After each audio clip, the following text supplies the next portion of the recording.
Okay, well, let's throw it open. Anything you want to talk about or share? I have something I can share. Yeah. Um, there's just way too much of this training and everything for me to keep up with anything. So I'm not for sure if this has been presented before, but it was an experience that I was able to participate in the other day. Um, the Lord went with me to the trophy room. I had complained that I had been going through this stuff for a long time, years, and I haven't seen, I hadn't seen any results as far as, I wanted to see something I could put my hand to. Mm. And so we went to the trophy room and I put all of that in my belly, what was belonged to me. But then he said, do you want to go to the bank? Mm. Now, have you had or heard anyone talk about this bank? Well, I've heard people talk about sort of the place of where their account is held. I mean, usually call it the treasury room, and there are rooms within that treasury room that you can engage for corporate and personal, um, well, not just finances, but essentially anything that belongs to you, really, or anything that you need to use, resources of all sorts. But I've Well, not this called bank bank. is this bank is not in the heavenly realms. Okay. Yeah. I'm talking about a bank Mm. that I did not know exist. Okay. It is called, it's called DeHondel Badel Bank. Now, this DEL suffix that's added to the word, yeah, I knew I wouldn't find it online. I just knew that. So I tore the words apart. And this DEL expresses the frequent repetition of an action. So if you have a TOR to break, tordel would be to crumble or to break into pieces. Mm. It's just a continuous action of whatever the original word is, the Mm. root word is.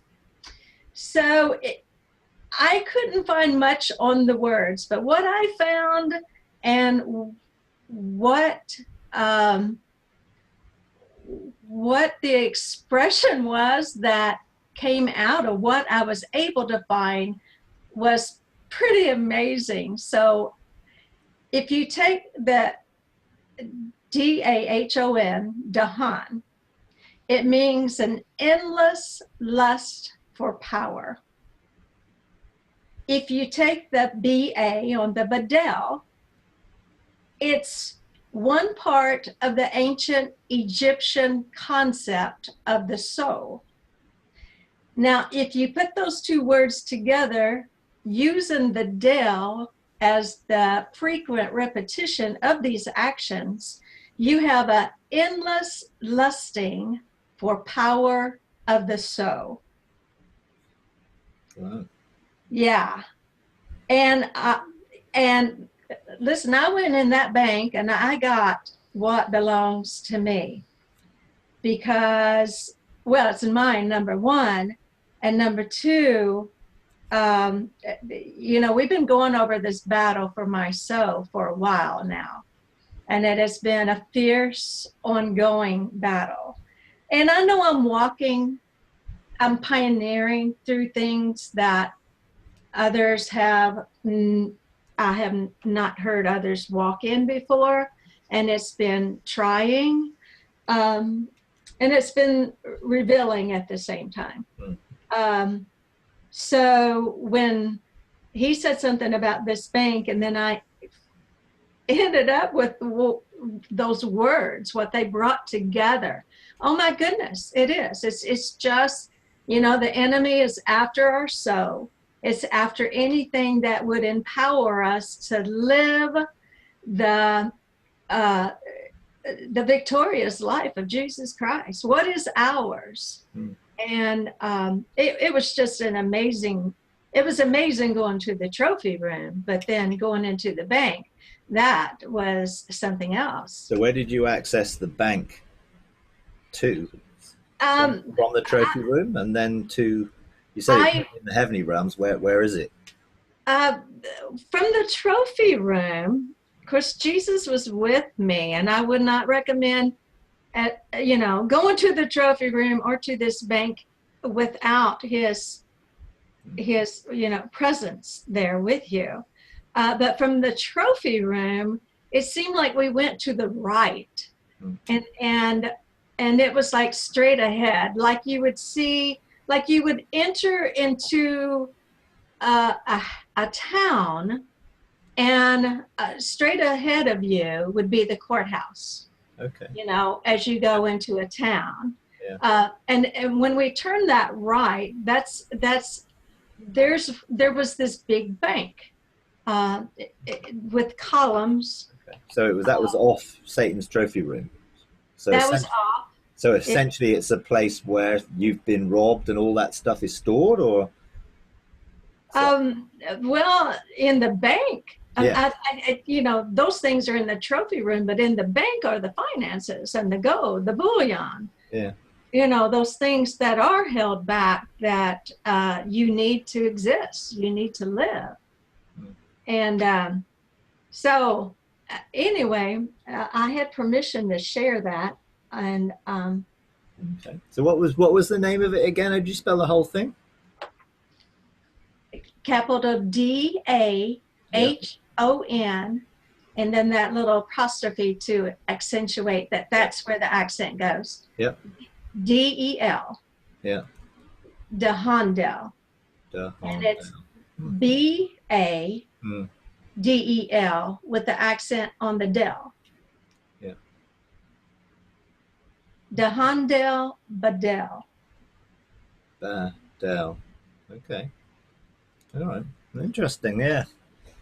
I've never been there. I mean, I wonder, because I don't really have an issue with anything being robbed. so I may not have ever really needed to go there, because I don't have a issue with provisional finances, I guess. I don't know. Maybe. But interestingly, if it's a, so Satan's trophy room is obviously administrated by Satan, and this was a part of that, or off that, which then you can access and get back what has been robbed from you. I mean, so Jesus took you in there, and then you could access stuff because he was with you. I would not go there without him. Yeah. Okay. Because I told you that that I had that night that and that was after this. Okay. That was a result of this, and Jesus was with me, and I that was quite a night that I had to spend in the courts to get back to divorce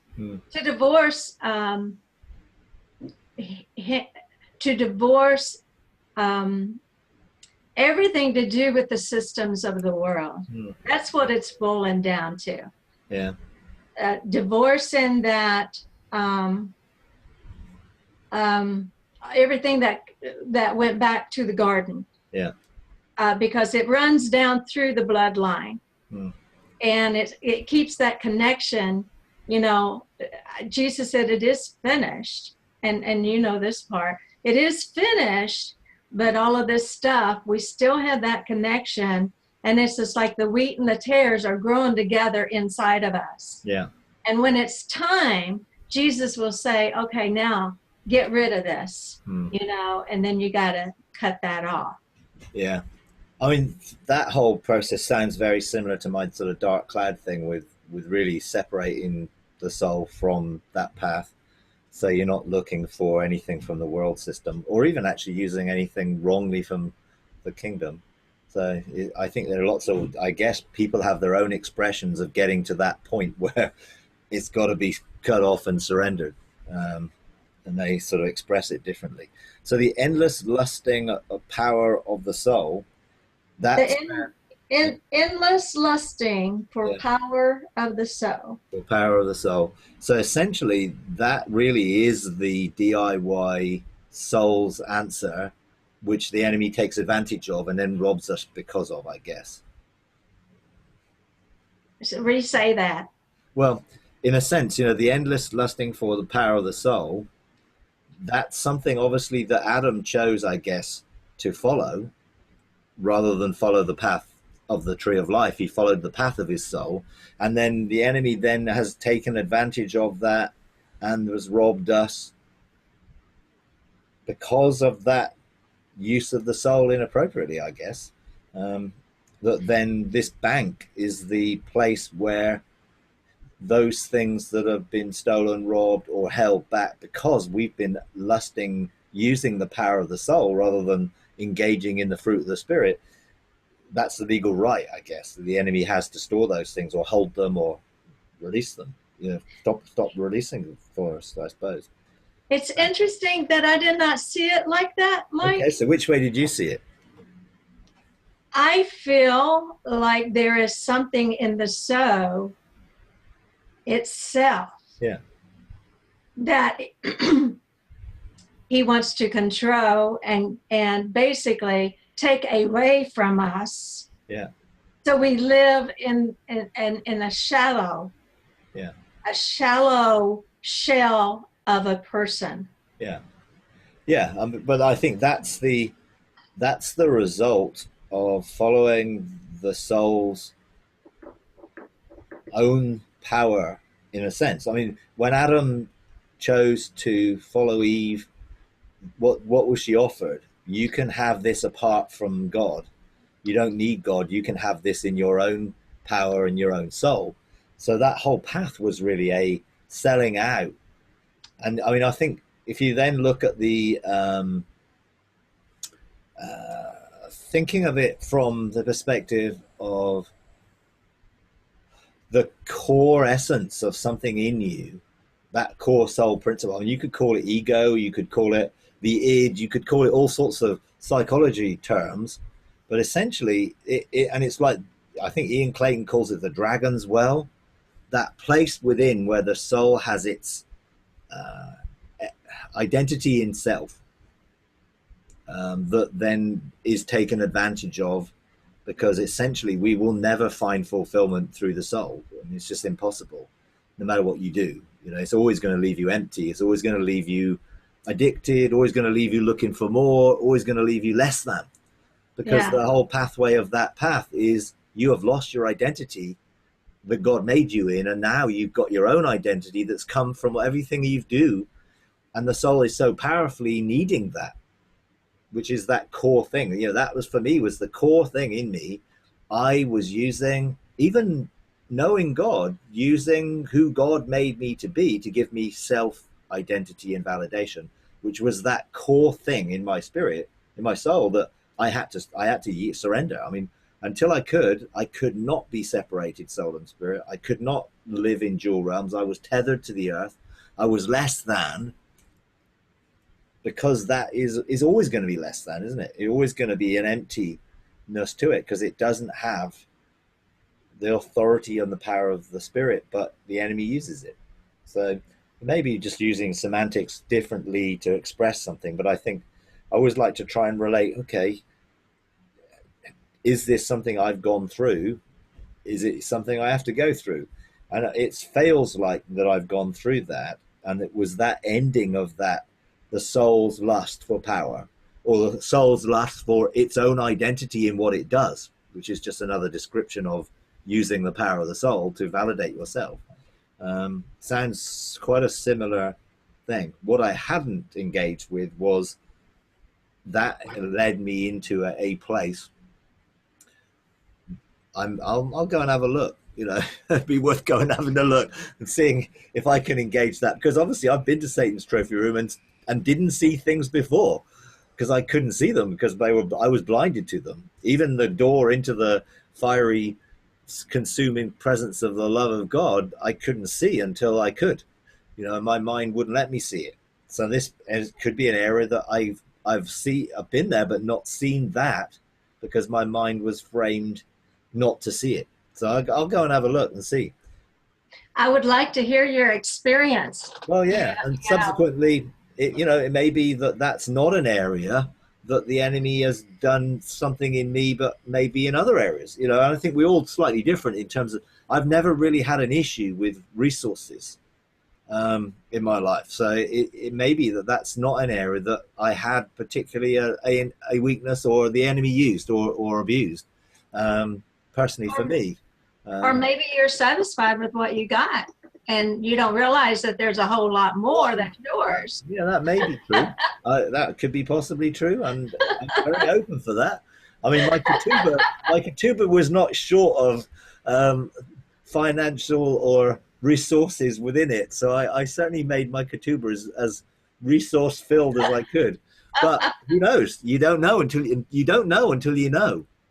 That's Yeah. the reality with so many things. You don't really know until you do know, and therefore you can be completely blind to something until it's unveiled, and all of a sudden you see it. So I'm definitely going to go and have a look to see what that means. So what do you feel then now that is going to mean? Do you sense a change, a shift? Well, kind of what I guess that to simplify how I felt like I had a decision whether I had a choice whether my soul was going to line up to God. I felt like we had a something in our hand, and it's called soul. Hmm. And Satan tried to take it away. Hmm. And I said, no, this goes here, Hmm. And that's sort of like what I felt. I didn't feel like I was going to lose my salvation or anything. I just felt like this was the last big hurrah that I had to do. Okay, so since then, the next day I felt more alive, more refreshed, lighter. I felt there had been a disconnection from some of the world system that had been holding me. Yeah. From here, like I said, after I went to this bank, this was not like a fly off the cuff thing. This has been going on for several years. When I finally complained about, hey, I haven't seen any results. And I know I've, divorced, from A to Z, I mean, what else is there? And of course, there's always something that he shows us. But after I went to the trophy room in the bank, there was an assignment against me that night. And if you're not in a place where you can handle that, I'm telling you, you just got to be careful about just, lightly going to these places. Oh, sure.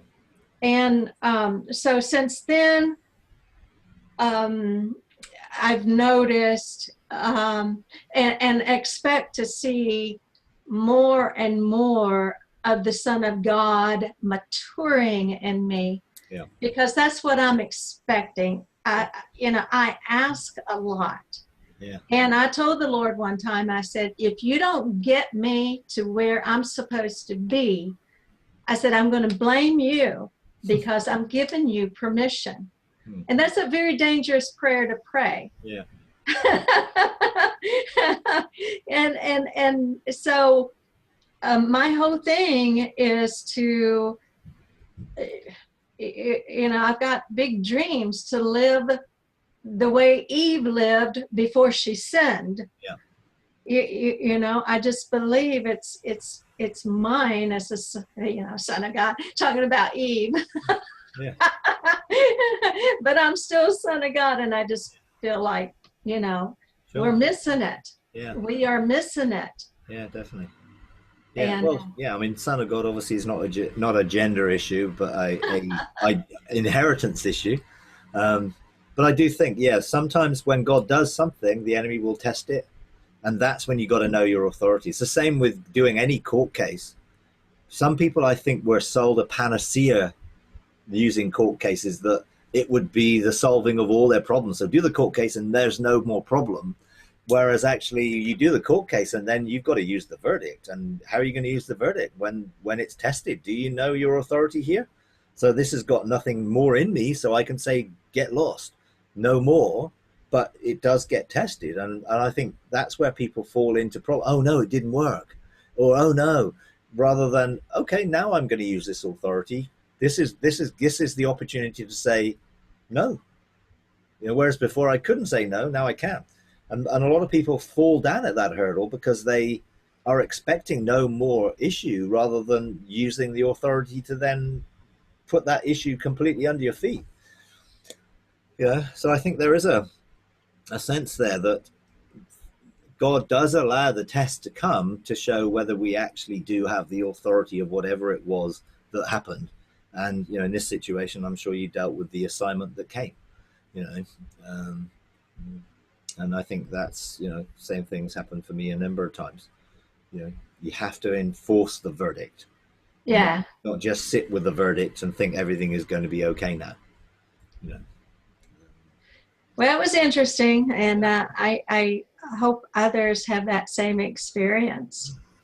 So there you go. That's my part for today. You've released the testimony, so now people can claim the testimony and go for it. So. And isn't that how, isn't that a simple explanation of quantum, that once one person does it, it makes it easy for everyone else? Absolutely, yeah. There's a technical term for that, which escapes me at the minute, but it's something about some sort of resonance in which they use the example of Roger Bannister breaking the 4-minute mile. And the medical thing said, no, it's impossible. It can never be done. Man can never run that fast, doesn't have the capacity. So Roger Bannister breaks the 4-minute mile by a fraction. And then within weeks, people are doing it all over. And then college students start doing it. Now that 4-minute mile is just like 4-minute mile. And even women can do that. It's like, it's just it's something like dimorphic resonance or something like that, a term which really states that once you have done something, it creates the environment for others to actually also do it, because it changes. There's an expectation of possibility where before only those who believed saw the possibility. No one thought Roger Bannister to do it other than him and his training partners, and they trained for it and they believed it. So they knew that it was possible, but no one else did. But as soon as it became possible, then it was so much easier for people to believe because it was done. And I think there's so much of that in the kingdom that we do need to see those things creating that environment where then people can follow. It's what you call impossibilities. Yeah. It should be a challenge. When someone says that that's impossible, it should be a challenge to the sons of God that says, hey, wait a minute, with God, all things are possible and he's with me. So it should be a challenge to us. I'm just getting into that way of thinking. That impossibility is, let's do it. Yeah, definitely. Definitely so. Yeah. Yeah. Morphic resonance is the term. A paranormal influence by which a pattern of events or behavior can facilitate subsequent occurrence of the similar patterns. So it's a morphic resonance. So you've just created some morphic resonance so that people can then go into Satan's trophy room and find the bank. But they're going to have to deal with the endless lusting for power of the soul to be able to do it. Yeah, well, that's Satan's end. That's what he wants. That's his whole deal. He even named his bank against his mission. Yeah.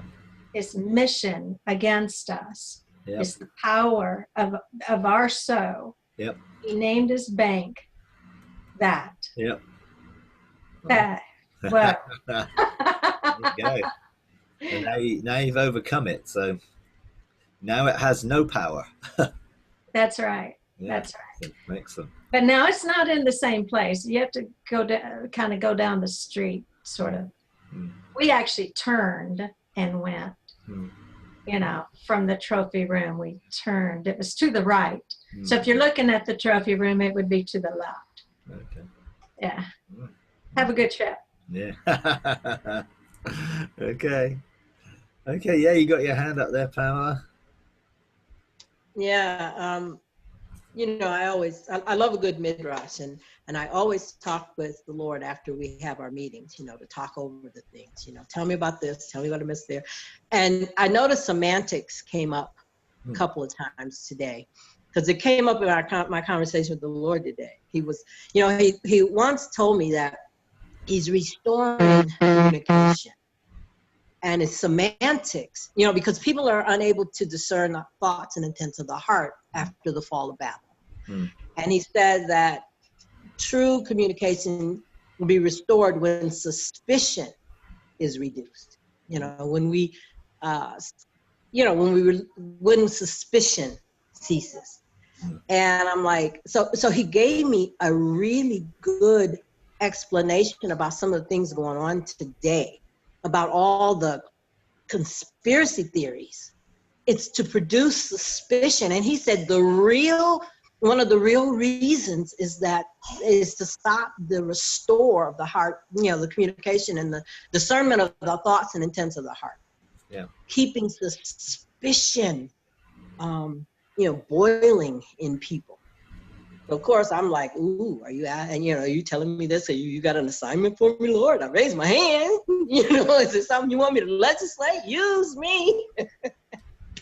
But I just want your thoughts on that, because you brought semantics up. I mean, it just keeps coming up. Yeah. Yeah. I mean, I would say anything that creates a focus on fear, anything that produces fear is going to hinder and stop us operating in the fullness of God's love. And therefore it's going to hinder our being able to hear, see, engage, because fear produces the opposite. Actually it stops faith functioning. Fear is just what the enemy uses more than anything else to hinder and oppose us and to stop us. So if there is, and I'm not into the conspiracy theorist things at all. Just I don't resonate with any of it. I'm not saying it may not be, but I just don't resonate, because even if it is there, so what? We win. We're going to win. We're going to overcome it. If anything, the enemy has a scheme or a plan, God has a greater scheme and plan to overcome it. Jesus was even slain before the foundation of the world to make sure that nothing could ever stop us coming back into a relationship with him. So he's not going to be fazed by some scheme that the enemy has, and neither should we. Some people are always talking about the Illuminati and all this sort of stuff, and it's just like, okay, if it exists, well, so what? Let's become sons of God. Let's actually really be the light, so that people can see the true light, and all the counterfeits will be obvious. It's just the general church is no real different than the world, therefore they can't really see any difference. So the counterfeits never get exposed, because the church operates mostly like the world does, using the same systems of the world. And I think, going back to Patricia's thing of, the systems of the world, well, how much is the institutional church using the systems of the world to actually function? And if they are, which I believe they are, they're going to be caught up in the same things. So we need to live above all that. We need to live above suspicion and skepticism and the cynicism. I mean, cynicism is a huge one as well.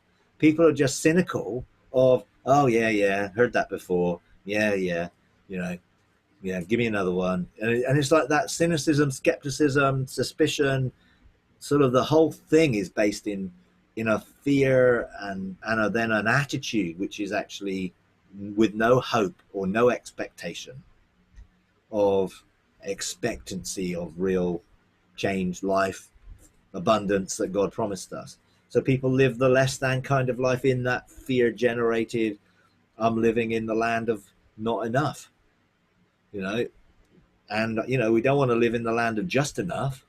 We want to live in the land of more than enough, because then we have more than enough for all our needs and an abundance for all the good deeds that we're called to do. You know, and but Yeah. suspicion and all those things keep us in that place where those things are robbed and hindered.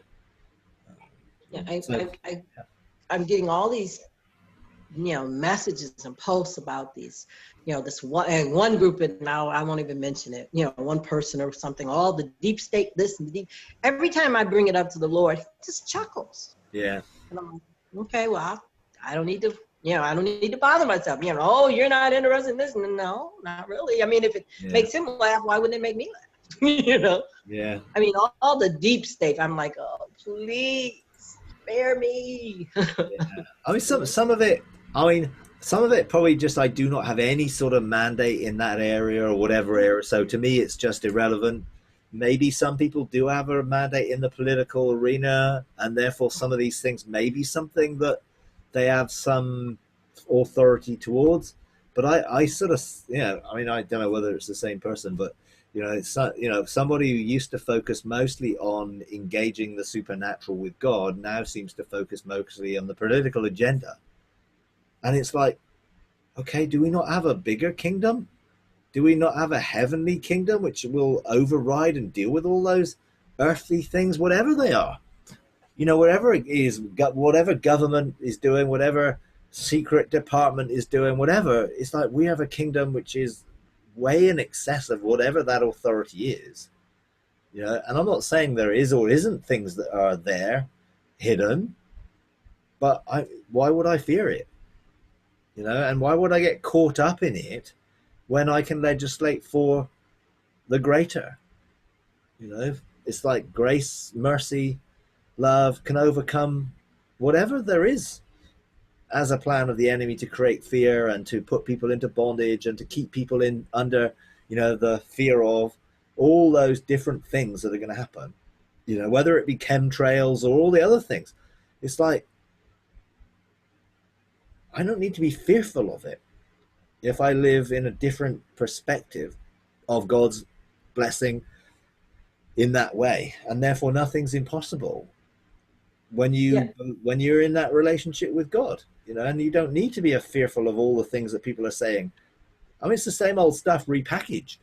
When I was brought up, it was all about the second coming and the Armageddon and this war that was going to happen, and oh no, we're going to be ended up in World War III, and that's going to be and it was just fear. And I was brought up with that. Now it's and that then the perpetrator of that has changed over the years numerous times. All the books that were written saying, oh, it's this person, he's the Antichrist, he's the beast, he's this, then he's that, and then okay, no, that wasn't true. Oh no, that wasn't true. Oh no, that wasn't true. All the way from the 60s and the late great planet Earth, onwards, of all these predictions about Jesus's return and the Armageddon and the war and of this and all those things, just introduce so much fear to the body of Christ that they become totally ineffective. Ultimately, that seems to be the problem.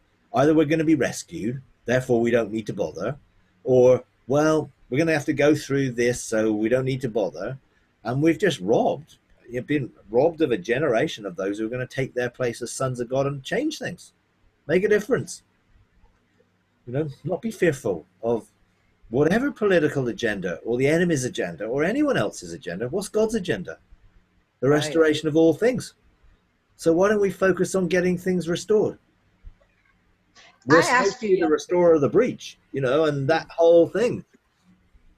I asked you yesterday, is there anything too hard for God? And that opened up the conundrum of what he will, our free will, and what he will do and what he won't do. And, he and I were discussing this. And then he brought up, or I don't know if he brought up Abimelech or I did. You have these discussions, but Abimelech came up. And how the heart of the king is in his hand, and he will turn it which way he chooses. Mm. And I'm like, well, so how does that relate to free will? Mm. You know, because he specifically told Abimelech, don't be, you didn't do anything. I stopped you, I stopped you from defiling Abraham's wife, Yeah. And I'm like, so help me understand our conversation yesterday. And I know this puts a lot of people at a disadvantage because they weren't part of that. Yeah, I don't know. I mean, I need to some of talk it, to you. okay. Some of it depends on, you don't know what's gone on before that event. So you don't know whether there was some previous thing where Abimelech said something to God about his life. And then God takes what he said and then uses it and reminds him of what I don't know. Without actually going and talking to Abimelech and finding out, I guess you're always in a sort of okay, this could have happened or that could have happened. I don't really believe in free will as no one's influenced by anything, because it's like, I believe in choice, but choice is influenced by something. You make choices because of some mindset, way of thinking, and there is an influence. It could be a godly influence, it could be an ungodly influence, it could be a selfish influence, but something influences why we choose. Is someone totally free to choose without any influence at all? Well, how can they be? Even Eve was influenced by the serpent to make a choice. There was something that contributed to her choice. If there was no serpent, then she wouldn't have chosen. So all the way in our lives, there are choices that we make, but they're influenced by something. Obviously, I want my God choices to be influenced by God and my relationship with him and my destiny. And I want to make choices aligned to who I am and my identity. But I could make choices based on fear. I could make choices based on other things, need, lack, and therefore I would be influenced to make that choice because of something. So free will indicates, well, you can choose freely without any influence, but who's got no influence in their life? So I think more we have choice. Now, can God influence those choices? Yes. And that's very different between overruling someone's choice, but influencing someone's choice, and effectively using circumstances around people to effectively influence their choice for good. And if you I basically give God permission to do anything in me and through me and around me that will enable me to fulfill my destiny. Therefore, he can stop me doing something because I've given him total permission to do it. If I'm going to make a choice which is not aligned with my purpose in God, in my destiny, why would I want to make that choice? He has full permission to jump in and interfere and stop me making a choice, because I don't want free will to choose to do things which are opposite to him. I want his will. I want to know his will. How do we get to do that? Well, it talks about having our mind renewed so that we begin to think the way he thinks. We actually begin to think the way he thinks, and then our choices are going to be aligned with the way he would choose, which is going to be, again, out of his heart and his desire and out of love and all those things. So I think there is a sense where, yes, he definitely gets involved, but who knows who else prayed for Abimelech? My mum reminds me often, I've been praying for you since you were born, that you would fulfill God's purpose for your life. And I'm sort of saying, well, thank you for praying for that, because I believe I am beginning to fulfill God's purpose. So she's been doing that. So if someone prays, how much authority does that give God? Well, she's my mum, so she's got, authority to bless my life. And so in that sense, then God can operate on that. So it's a complicated thing in that, is anyone completely isolated from the prayers of others or the influence of others or godly influence of others in their life? Most people are being prayed for, or someone's doing something to facilitate God engaging their life. If they're not, then that's a sad thing. But, you know, my legislation and laws and your court cases and your class action cases, they're going to influence a wide group of the population that God can then begin to do things in and through their lives, where perhaps before that was actually declared or decreed or put into place, then perhaps he wasn't able to do something until things are in place.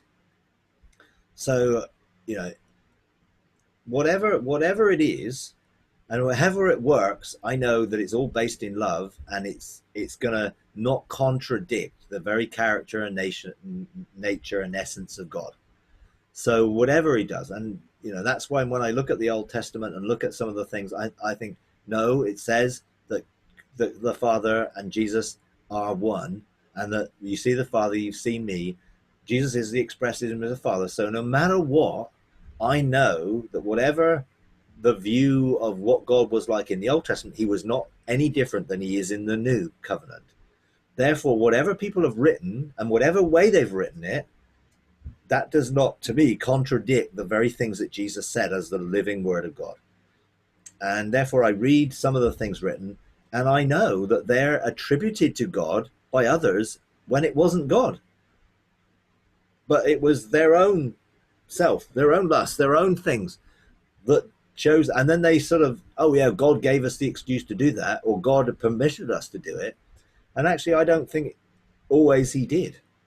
I think it was their choice to do things and then give God the blame, you know, in hindsight, you know. And sometimes I think the way Jewish idiomatic expressions are written, Western mindsets do not understand them, you know. And yeah, essentially, I don't think anything will contradict the character and nature of God.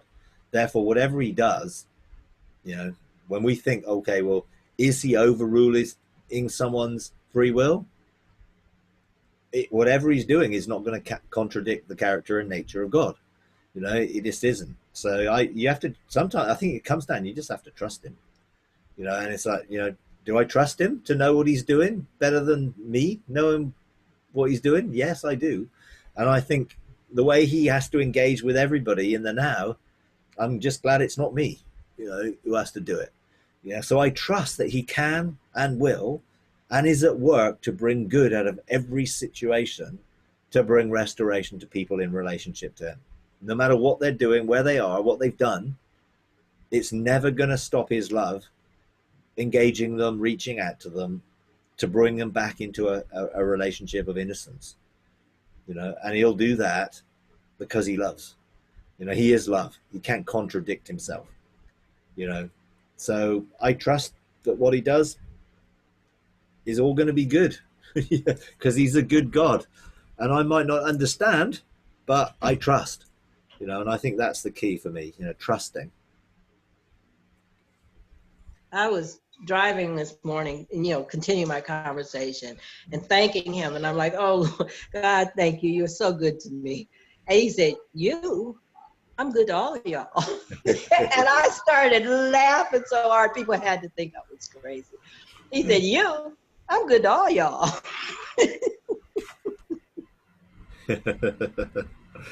Yeah, it's that, and that whole understanding is just, people struggle with that. They struggle. Well, some people don't deserve that. They don't, look at what they've done. They don't deserve God to love them. They don't deserve it. And it's like, well, do you? Do you do anything to deserve it? Is it based on merit? Is it based on reward? Is it based on what you've done? No, it's based on grace through faith, and that's a gift. So you know, when you come down to it, you know, you cannot point the finger at anybody, because you're going to get three pointing back at you. You know, does anyone deserve salvation? No. But is God wanting to give salvation to everyone? Yes. And he doesn't merit it on what they've done or not done. Now that creates a huge problem in the system of man's thinking, because it does not make something fair from man's perspective, but it's perfectly fair from God's perspective, because he loves everybody. You know, so for him, it's perfectly fair. But people look at it and think that's not fair. You know, God isn't being fair. They don't deserve that. And so when you sort of talk about people who've done extreme things and that God can still love them, people struggle to come to a equating that in their own life, because we have developed a system of justice based on retribution and punishment rather than restoration. So when we execute justice, it is to punish. So someone kills someone, well, justice there, get killed. Well, God doesn't look at it that way. You know, that's our way of looking at it. And we've created a whole system of retributive justice, which, well, it's not fair if they go free. Where from God's perspective, it's totally fair that they go free, because it's all based on what Jesus did before the foundation of the world and outworked in time on the cross. So everything's based on that judgment. He reconciled everyone to himself, not counting anyone's trespasses against them. So when we count trespasses against them, we're operating contrary to God and love, which is why we've got to love our enemies and pray for them and bless them, not take an eye for an eye and a tooth for a tooth, because Jesus has completely now put that into a new covenant perspective through the sacrifice or the offering that he gave of himself to take our place, so that we don't have to suffer the consequences of the choice that Adam made, and we can be restored to identity and fullness of relationship, which is awesome, you know. So I'm not sure we're going to get an answer to everything.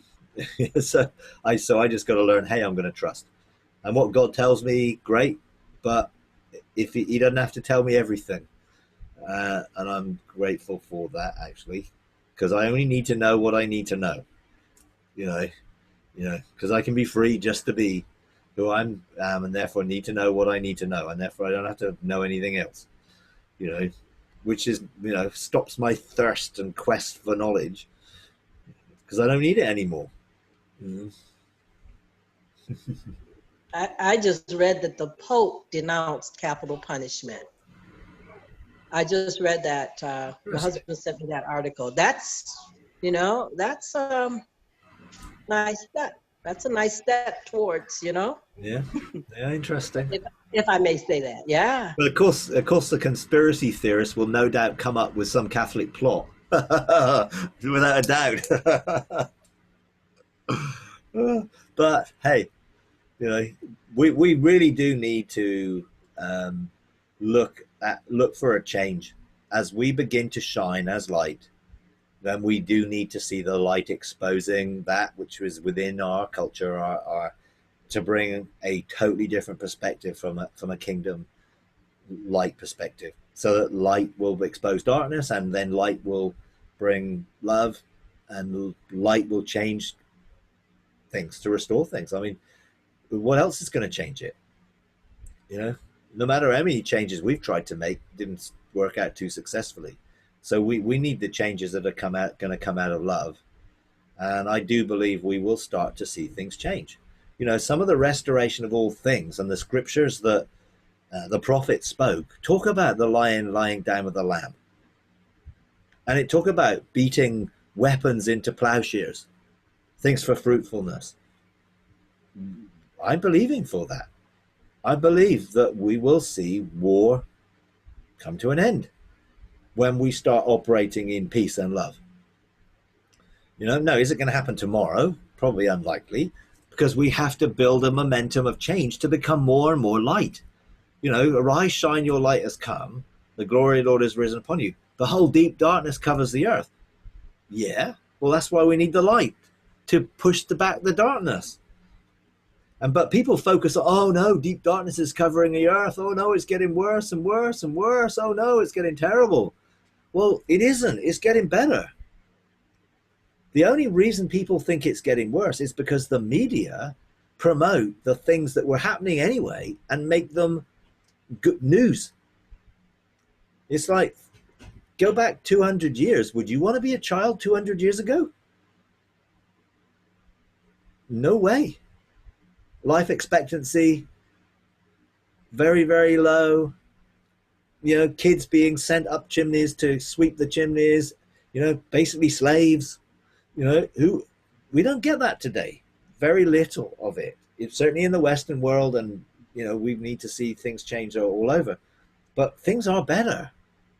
When Jesus started, there were 500 people when he went and it was ascended back into heaven. Well, that 500 people has become 1 billion people. That's pretty good change from a small little place that no one knew in the Middle East to reach the whole world and bring change and transformation to people. Yeah, okay, people aren't living in the fullness of it yet, but that's our job, to start demonstrating the fullness that will draw more and more people into it. It's like, I'm not a doom and gloom merchant. Things are getting worse and worse. We need to see that things are going to get better and better, and we're responsible for that, to establish the kingdom on earth as it is in heaven, and begin to expand the government of God to bring everything in alignment with heaven, so that effectively you start living back in the garden, back in the fullness of walking with God on earth, to change those things which now are there. So do I believe in World War 3, 4, 5? No. And if if negative things happen, then it's our responsibility to legislate to mitigate against it or stop it happening. Which is why we need to learn how to use the courts of heaven, why we need to engage with cases that gives us the authority to remove obstacles and hindrances and things like that. I'm fully expecting for there to be a continued increase in heaven manifesting on earth in a way which demonstrates sonship. Because what is creation looking for?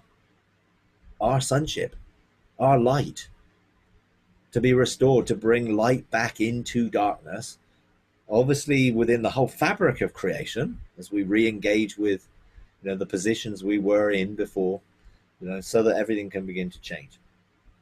So I'm sort of totally up for restoration, and I want to be part of it, and I don't want to be part of the misery that so many Christians live in. Why would the world want to be a Christian when Christians are so miserable a lot of the time? It doesn't really give off much of an advert, and then they're believing in this God that they're fearful of, and they're in dead works all the time trying to appease the anger of God. Why would people want that?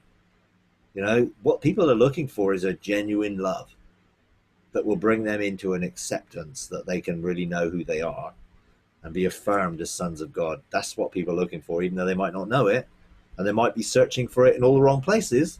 But we need to bring the light so they can find it in God, in a relationship with God. That's what we are, the light of the world. Well, how much of it's been hidden under a bucket? Rather than a city on a hill, it's been a city underground, or a city in a bunker, trying to hide to protect itself from the doom and gloom that people say is coming, all in fear. Well, we don't need to live in fear when we live in the love of God and in God's love in that way. So there we go. Let's go for real restoration and bringing the light of God's love into the world, that people can truly see what God's really like. Okay, I'm totally in. I'm in. Yay.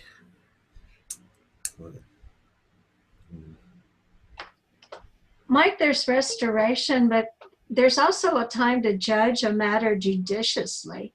How do you determine, other than the Spirit of God, I guess, would be the determining factor, when to do what at what time? Well, make sure you've got a mandate for God for what you're doing. Then when you make a judgment, that judgment is always going to be to life. So you expose something into the light so people can choose to come out of the darkness into light. So it's always for us to say, that's wrong. That whole area of society is wrong. Okay, well, we're not going to condemn them. We're going to bring it so that people can see it's wrong and they don't want it anymore. Rather than coming out with our placards, you shouldn't be doing this, you shouldn't be doing that. We can legislate and we can bring the genuine sense of the real light of God, that people will look and see, why would I want this counterfeit over there when there's this genuine light shining over here? And that to me is judgment. Judgment basically, when you bring a dividing line and a sword, it separates and says, on this side of the line is good, on this side of the line is bad. Choose life. Choose the good. But someone has to say, there's better over here, so that people can see that that's a good choice to make. And I think the general institutional church has not been such light that people would see any difference from the life they're already living. Therefore, they carry on living that life rather than seeing the alternative. So we need to start modeling the alternative. That is judgment in itself, because it already judges between what's good and what isn't. But you don't allow someone to continually shoot people, rape people. Well, there is a sense of no, because we do live in a world where there is a legal system, and some of those things, there are consequences from people's behavior, which the consequence has to be suffered, and it's like, but God isn't doing the suffering and punishing. The choices that people make have consequences that they have to face. Mm-hmm. And so if someone murders somebody, for me, they should be dealt with according to what they've done. But that doesn't mean that God doesn't love them. It doesn't mean we shouldn't love them either. Right. But we don't excuse behavior. Right. We don't tolerate behavior, but we demonstrate something which is so genuinely different that those people wouldn't want to do that anymore, or don't need to do it.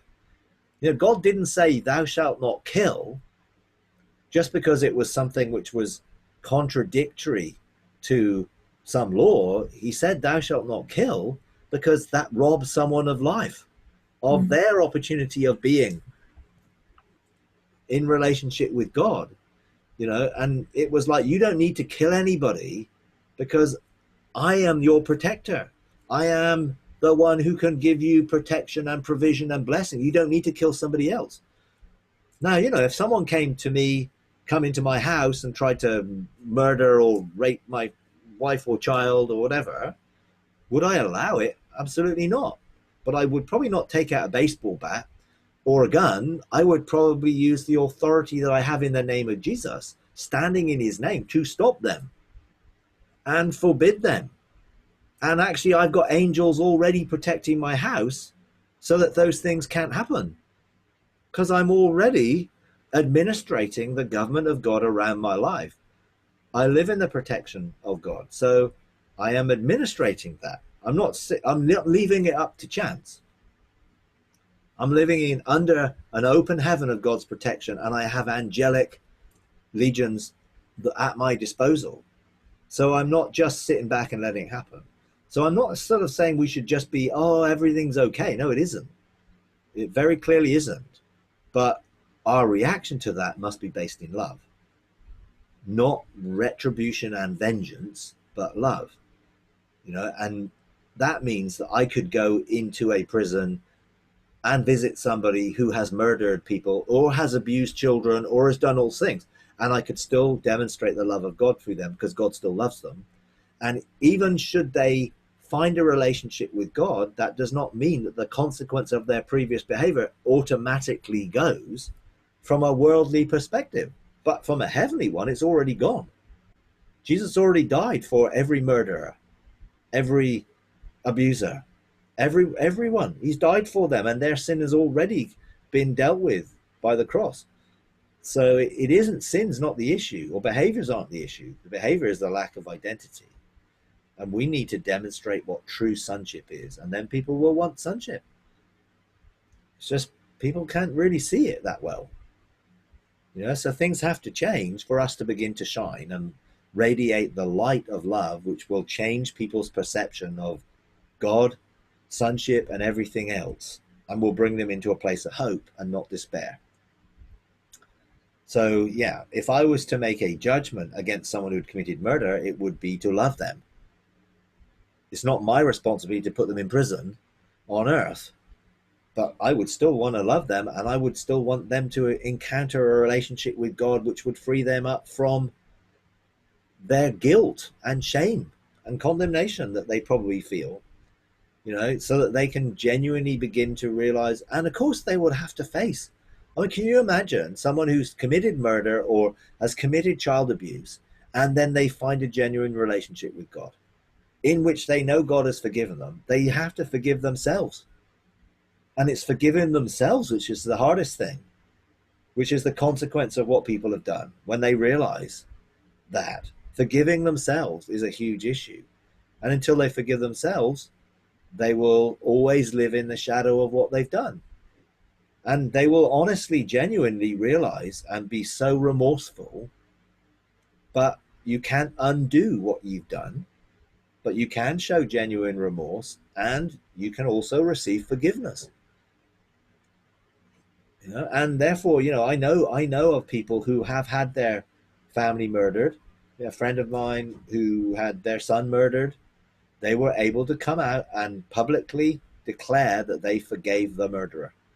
And of course, the papers were all up in, how can someone forgive a murderer? They've taken their son away, blah, blah, blah, blah. And they were able to explain, I am not going to be tied to what that person has done through unforgiveness and be continually affected by what that person's done, actually now affecting me, not just affecting what they've done to my son for the rest of my life. So I'm going to choose to forgive them and release them, and actually you do release them into God's hands.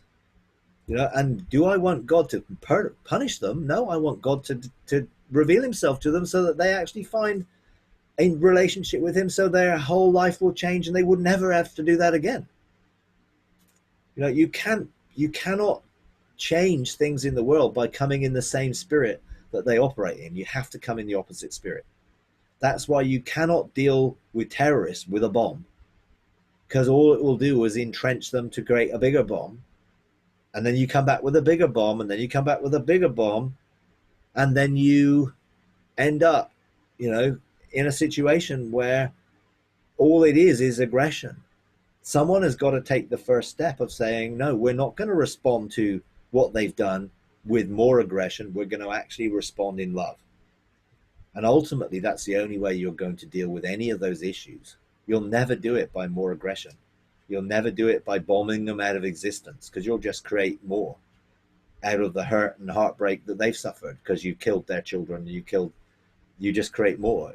We've got to find a different way. It's never going to be solved by a military or a political solution.